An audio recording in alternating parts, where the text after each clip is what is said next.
All right, this is Ardek from Carach Angren, and you're listening to the Brutally Delicious podcast.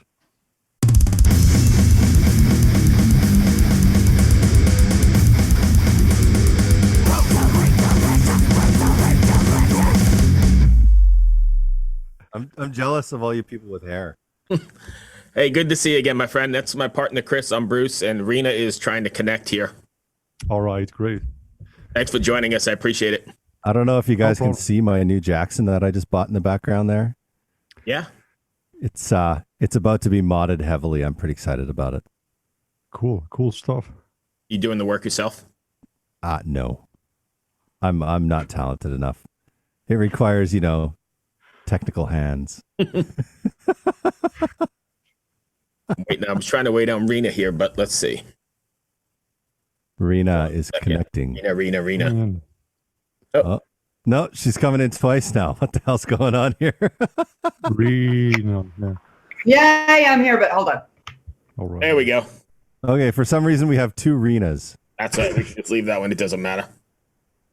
Oh, and her audio's gone now. Your audio's gone in San Francisco, Rena. We'll give her another second, and then we'll just let her catch up. Yeah, we'll just carry on. Thank you for your patience. You guys out on the road right now, or you home in the Netherlands? No, we're not out on the road yet, but hopefully soon. Yeah. The last time we talked to you, had just put the that record out. Yeah. So what's it like to finally be getting out there and supporting it after such a long period of time? Yeah, it's great, of course, but it's also a bit surreal because it's like 2 years have been, frozen completely. So, and we're also a bit, nervous in the sense that you have to get back into the game and playing the songs again, see if it's still there. Right? Yeah. Was it hard to get the chemistry back? No, not really. I mean, Carach has always been very special to us, and we played until the very last moment live, until it was possible. Yeah. In a way, it feels like yesterday, and in the other way, it feels like years ago, which it is. Yeah. But, I mean, we're excited to just get back again. Yeah. Yeah. In the Netherlands, are you allowed full capacity gigs now, or is it still kind of like half capacity, seated, separated? No, I think everything is open right now for some time already. So everything. Oh, that's good. Good. Good. Yeah, that's great. Yeah. So almost everywhere in the world, I think, right now. But yeah, it's just like every country was like kind of doing it randomly differently, and then provinces or states within countries were doing things differently, and it was also kind of like crazy. Like where I am in Virginia, yes, it never really closed. Like it closed for a couple weeks, and then it was just like wear a mask. You know, that's it. Yeah. But people weren't touring here because well, we don't really have a lot of live venues here. Well, I guess maybe in Richmond and stuff. Yeah. But like go to Florida, it was like the pandemic never happened. Crazy. Yeah. I mean, you wouldn't catch me going down there to do anything at that time, but it was like that.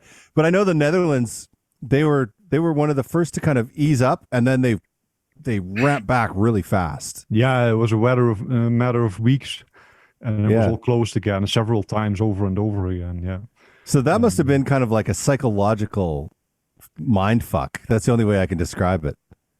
Well, what's interesting is I'm living right now in Costa Rica. Actually, in the middle of the pandemic, I moved out here. Oh man, with my wife, and I'm married, and so a lot of changes happened. And while I was here, I mean, here it's always pura vida. So even there was a pandemic and people were wearing masks and there was a lot of regulations, but there was also this sense of, life goes on. People take things easy here. And so for me to look at my friends and family in Holland, like going bomb into lockdown for months. And, I even felt bad sometimes going into a restaurant here while I knew they are literally locked inside. Yeah. And then at some point it turned around. So then it got a little bit more strict here and there it was opening and then it was back again. I mean, you cannot make sense of this psychologically. It's just too much to try to follow. And, it's almost like a horror movie. So I imagine that the music that's coming out of this is going to be fairly inspired, Yeah. I mean, it was already with the last album, and it was about Frankenstein and viruses and diseases and everything, and then it was done, and then this thing happened. It was like, You guys were ahead of the game on that record, though, right? I mean, you had that out before this all came out, didn't you? yeah, so I was thinking like, oh, finally I take a breath from all this horror stuff, and and then it's real. Yeah, exactly. Yeah. So you guys are the genie in the metal bottle. Yeah, maybe we let it out. Disclaimer. No. Rena, Fuck yeah. are you there, Rena? Rena, are you there? I'm here. My stupid mic just isn't working. Probably Ghost Rena ruined everything for me forever. You have, I can tell you what's going on. You have 2 Zoom windows open. Oh. I do not. Mm-mm. You do, because I can hear both of them, and I can hear the latency. You're doubled. Yeah. What? Because now there's no mic. I can promise you I can take a screenshot of my... It's okay. I don't need proof. We'll live with the echo. Let's roll. What you got? Because Zoom will record it properly. So. Oh my God. Like, I'm just going to ditch you guys and come back one more time. And All right, no problem at all. Sorry. Anyway, so you mentioned nerves and a bit of nervousness. Are you guys going to... Well, I guess what I wanted to say is there's going to be like a lot of energy on both sides, right? On top of the nervous energy you have, the crowd is going to be crazy excited to be there. So the exchange is going to be nuts, right? Yeah, I guess so. Yeah. I saw like one of the I think the first gigs here and here in San Jose on Sunday was like Brujeria and Rotting Christ, and it was insane what happened there. So that's like of a foreboding for what's to come, probably. Nice. Yeah, it was killer. Yeah, that's a great show. Yeah, it was really great, and to see friends again, and it was really cool. I'm going to tell you a quick little story. When we first started this podcast, we're good friends with Henry from Brujeria, and he answered the podcast. It was the first time we had started doing video. He answered the podcast or got in, and he was sitting on the bowl still. Yeah, he was taking a dump on the phone. That's an original entrance, right? I mean, why not? Yeah, he's like, hey, hang on 5 minutes. We're like, why didn't you just message us this? He's like, no, and he just set the phone down on the countertop while he did up everything and finished his business. Then he took us to his kitchen. It would have been much easier just to send me a message and say, give me 5, but whatever. We're that important. If they call, I'll even answer when you're on the bowl. Between errands, yeah. Between errands. Anyway, Rita, you're back. What you got? I got stuff. Can you guys hear me now? Is it still? Great. Yeah. You're good. That's better. Awesome. Oh, well, like I'm looking into the awesome cheat sheet Bruce has put together for us, and I can't get over the Instagram filters. Now, this is this is true metal. Like, I, as a woman, love to put on face masks after sauna because I'm Finnish, like these moisturizing face masks. And you can get those with corpse paint. Yeah. That's awesome. It's fucking great. But is this what you're doing in Insta? Like, what is it? What the hell got you into doing Insta filters? Tell me all about that. Well, we were talking, we were always working close with the record labels, great people there like Jessica Katie, and, they came up at some point with this idea, if I remember correctly. And we were like, that's crazy. And they had a guy developing it, and it worked really well. I think even when you open the mouth far enough, you have a scream from Seragor. We recorded it for it. So it's kind of cool. Yeah. So, like, what goes into that? Or were you involved in that in any way? Or was it the label that pulled that off? No, we were actually at that point working also on artwork. So we had Heileman, who made the artwork, make, like plain pictures from all sides. And then we send it over to the programmer, and he made this mock-up 3D. And I think a lot of technical details go into it because it has to move on your face. And I don't know exactly how it works, but there was, some back and forth in it. So we were involved in that for sure. Yeah. That's so fucking original. Like, it's like, we're metal. Here's your Instagram filter. But it actually comes from a metal band. Like, normally, like, if there's a metal filter that you see, it's like they give you Kiss. You know what I mean? Which is fine, but it's not metal. It's No, you know. it's done by someone else. Yeah. So we threw away the corpse paint. It's going to be digital from now on. It's done. There you go. Like maybe like a Fifth Element type thing, where you just like put on your face, zoop, corpse Yeah, paint. imagine projections live. We cannot move anymore. We have to be like. You can be the hologram Michael Jacksons of your own life. I find it interesting that you guys have branded into other things, like Rena mentioned the Instagram, but also comic books. I think your brand is inherently leads itself to like the comic book sort of thing, right? Yeah, I mean, it's storytelling and it's really cool. And the fact that we got into the DC Comics stuff, that was really amazing. And it worked really well. And what is cool about it is it's still extreme metal. So it's like you see something more mainstream that a lot of other people like see. And then you can sort of put in your extreme metal thing. And it also, makes the greater audience meet this kind of music. And I think that's a really cool development. Yeah. How much input do you have into the comics themselves, besides lending your image and your name? Not that much. We were actually, this happened via the guy that mixed our album, Robert Carranza, and he was friends, and so they already had it done, and they wanted to use one of our tracks in the soundtrack.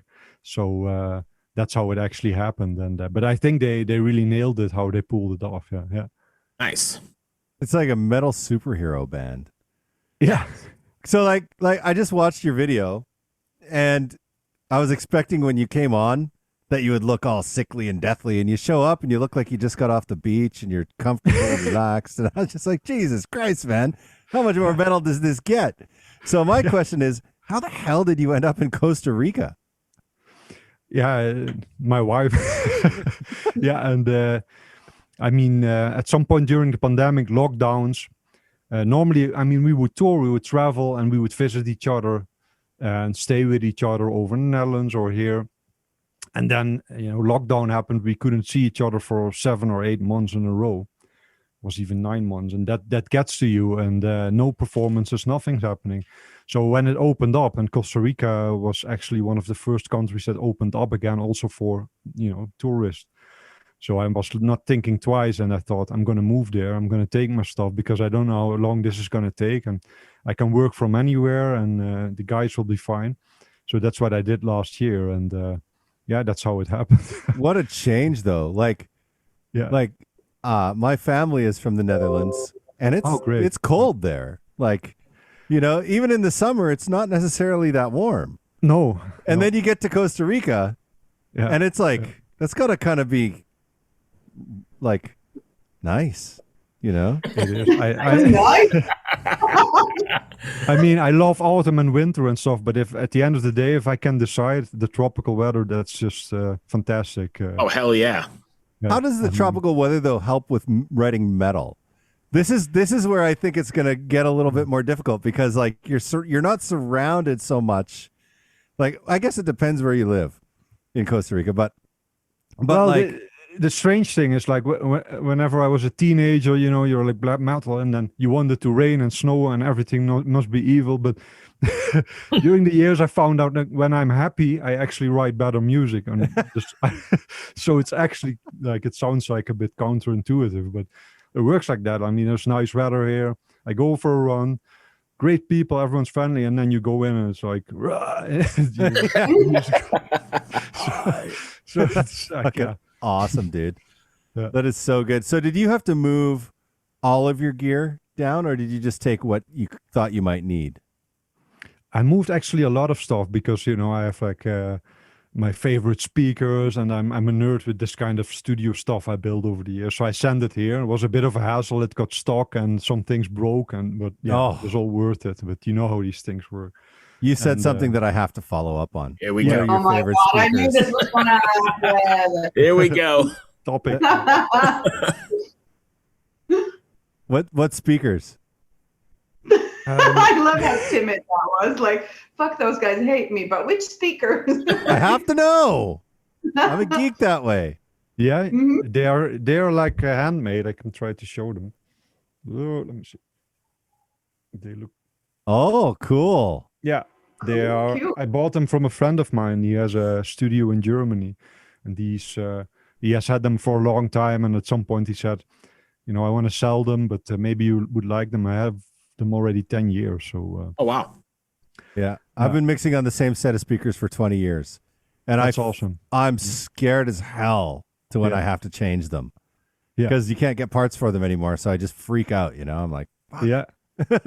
Yeah, and I'm a guy, I don't really like the typical studio monitors, because I have everything like like passive preamp amplifiers and more in that kind of stuff, and building my own setup. And okay, now I'm gonna have to ask what passive preamp you're using. I'm sorry. Here we go. Musical Fidelity MVT. It's from the 80s. It was a great thing, and it's super. Yeah, it's the imaging is amazing, and I have also Musical Fidelity amps connected to them, and mono amps. And, cool. Okay, I'll stop asking technical. Rena, do you want to stop going any further? The rabbit hole now. Yeah. No, you don't want me to go down a rabbit hole. Trust me. Me neither. My audio room looks messy right now, but like, I am a geek audio engineer, so much so. Cool. Yeah. He truly is, and we gotta let him roam free every once in a while, we gotta reel him We back. need that. We need that. We need to go into these things and lose our minds. Yeah, it's important.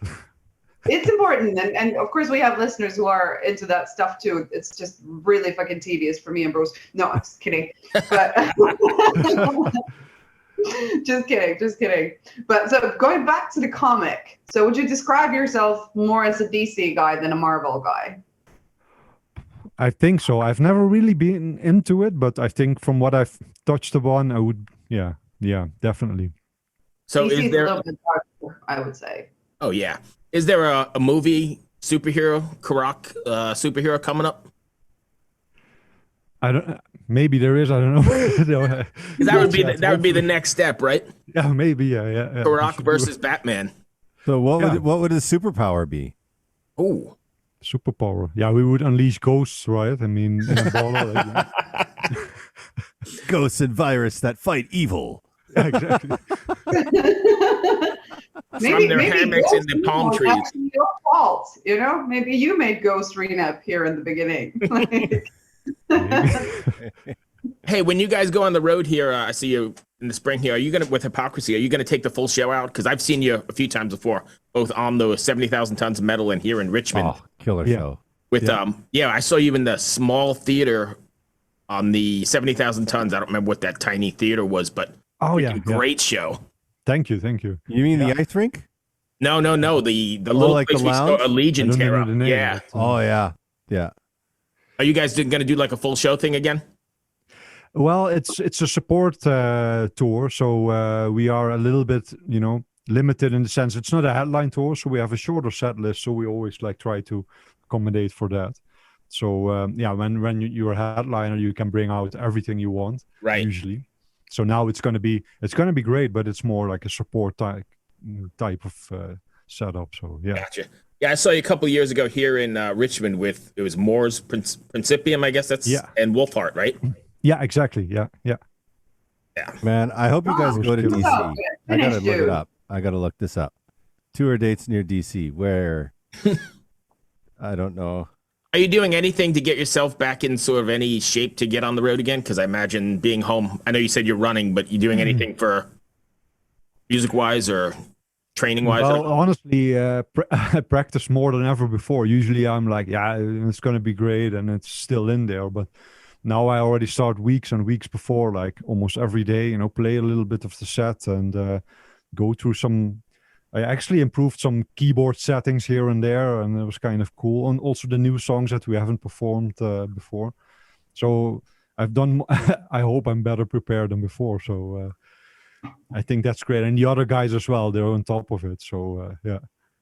Were you able to take this downtime to write some new music and, hone your songwriting?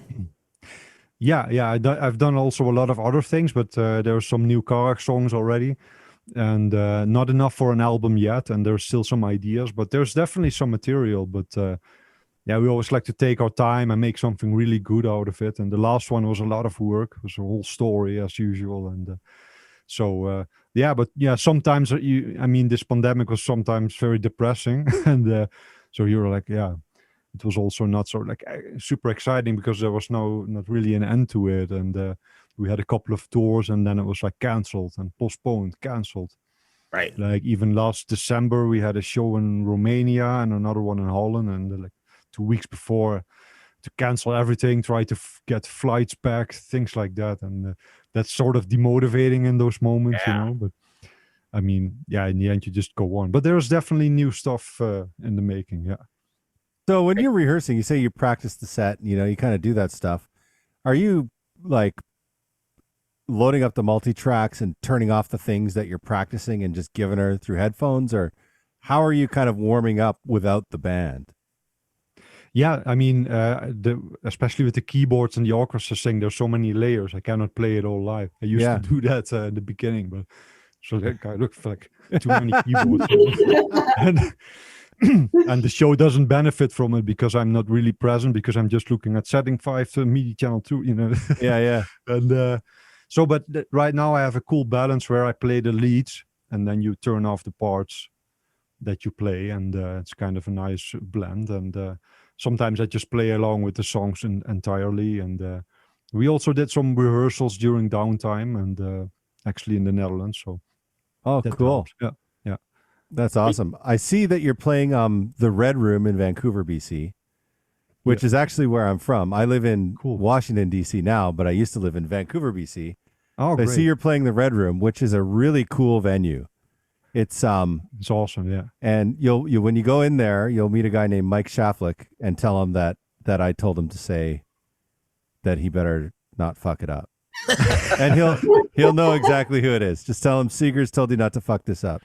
Okay, and just give him a hard time. I know you guys will have your own sound guy, but he'll be there. He's like their in-house tech guy that will assist with everyone. All right, cool. Yeah, probably I'll remember him when I see him, but it's like a lot of names. It's a little ways away. It's like in May or something. So all right, yeah. I'll message him anyways. I'll say you better not fuck this up.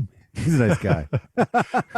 Clemens is just gonna go there like some weird bald guy from a podcast told me to tell you fuck you or something like that. You know? That bald guy said to say hello. Jesus. Rena? That thing had a weird name, something about food and metal. We don't know. Yeah. Got anything else, Rena? No, just crap jokes. That's what I'm here for. You know? So what do you guys have planned after this run then? You got more stuff coming up through the year, or is this all that's planned at the moment? Yeah, we have Numi Rock in Finland as a festival. We've played it before. It's really great. It's like completely hidden in a forest. It's like a pretty cool atmosphere there.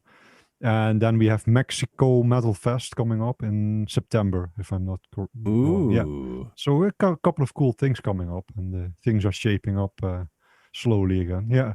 Nice. Despite Rena's background in San Francisco, she's from Finland as well. That's where she is right now. Oh, great. Yeah. I'm freaking finished. So coming to Numerok, that's awesome. It's a terrible festival, but you know why? The time of it. Because it's in June.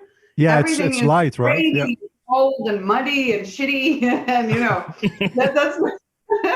that's like the challenge of it. If you go to Numerok, it's like going to Woodstock in 69. Something like that, yeah. And Midsommernacht, like it's doesn't get dark that night, I think. Last time. Yeah. It stays light the whole time. What, Chris? It stays light the whole time? Yeah. Basically, yeah. It's around midsummer. I've actually never been. I'm just talking shit about the festival that I've never been. It's always the coolest to do, right? I mean, right. I know, right. But it's common knowledge. It's common knowledge. But it's a cool festival, you know. Obviously, it's awesome. Great.